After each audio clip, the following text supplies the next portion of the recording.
I think it's being long overdue to have a deeper understanding of mental health and mental health problems and how it impacts our lives, our behavior, and our functioning.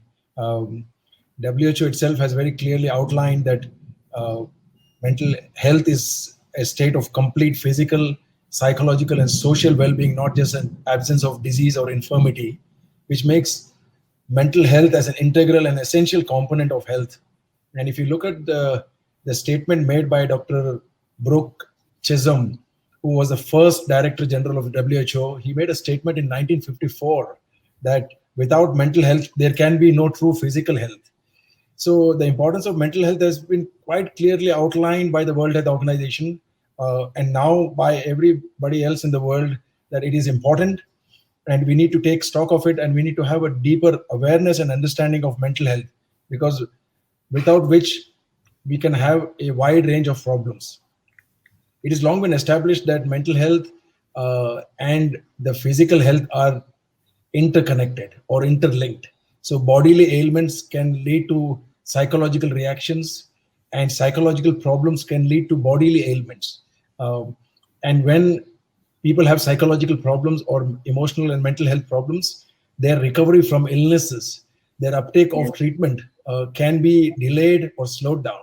So, if you're of a sound mental health and receiving any physical treatment, then your recovery is faster, which makes mental health very, very, very important.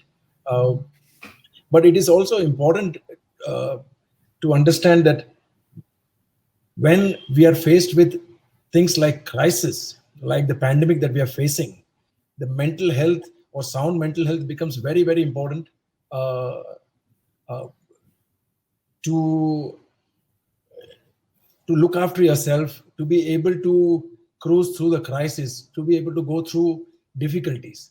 Uh, Therefore, mental health awareness becomes more important.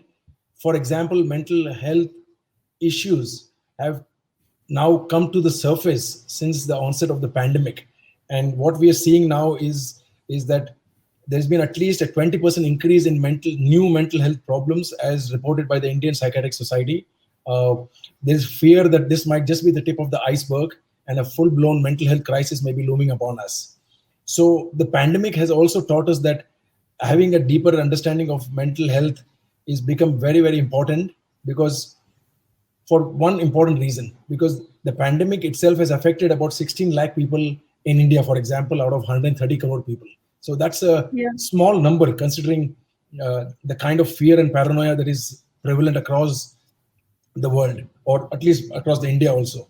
But I think because of the fear of the pandemic itself and fear of infection and the disease itself, at least half of India would be suffering from significant amount of fear, anxiety, and a sense of doom and gloom. So the emotional impact of the pandemic is far, far more than the physical impact of the infection itself, which means that we are more affected by the pandemic psychologically than physically. Yet we Yeah. don't give so much emphasis to emotional health at all. The government has put in all the efforts in guiding people about how to, do social distancing, wear a mask, and stay away from crowd to prevent the spread of infection. But they haven't put enough effort to tell people about the importance of mental health. Consequently, we have been doing a lot of seminars and conferences to get people on board to say that as much as you look after your body, as much as you look after your physical hygiene, emotional hygiene is as important, and I think it's more important than anything else, perhaps especially in this time of crisis. I think mental health has always been at the forefront of receiving stigma.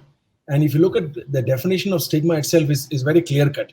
It is a sense of adding a disgrace to a situation or a circumstances or to an ailment.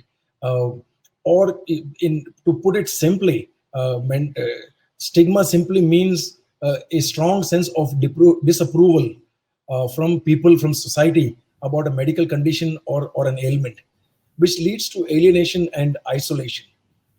And with a lot of other medical conditions like tuberculosis, for example, for leprosy, they faced a lot of stigma, but over time, the people have come to accept because those are visible conditions for which there are physical treatments for it. But with mental health problems, the stigma isn't reduced a lot because a lot of the emotional problems are not visible and as seen as a personal weakness or a character flaw, uh, uh, or something that a person is brought upon themselves. For example, somebody has been stressed out and hasn't been able to do things properly, and then they say that, you should have done things properly, otherwise you wouldn't be in such a position. So that kind of disapproval of a condition or suffering uh, becomes a strong barrier for people to seek help. Consequently, what happens is that people avoid uh, talking about mental health problems. They live in denial, or they continue to suffer until it becomes pertinent. So, and in many cases, people suffer for weeks and months before they seek help.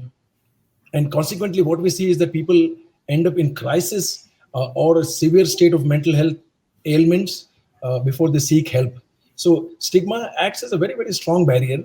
And I think despite all the work from WHO and from various organizations, individuals, uh, uh, and all the work that has been done to do awareness programs and education, stigma still continues, but it has reduced. It has reduced because people now recognize the importance of mental health issues. People are seeking help at an earlier date, and people are, looking for specialists online, and seeking treatment. Now, most of the people, for example, initially when I came to India in 2011 from UK, uh, I used to get a lot of referrals from other specialists, or very few referrals from outside non-medical doctors.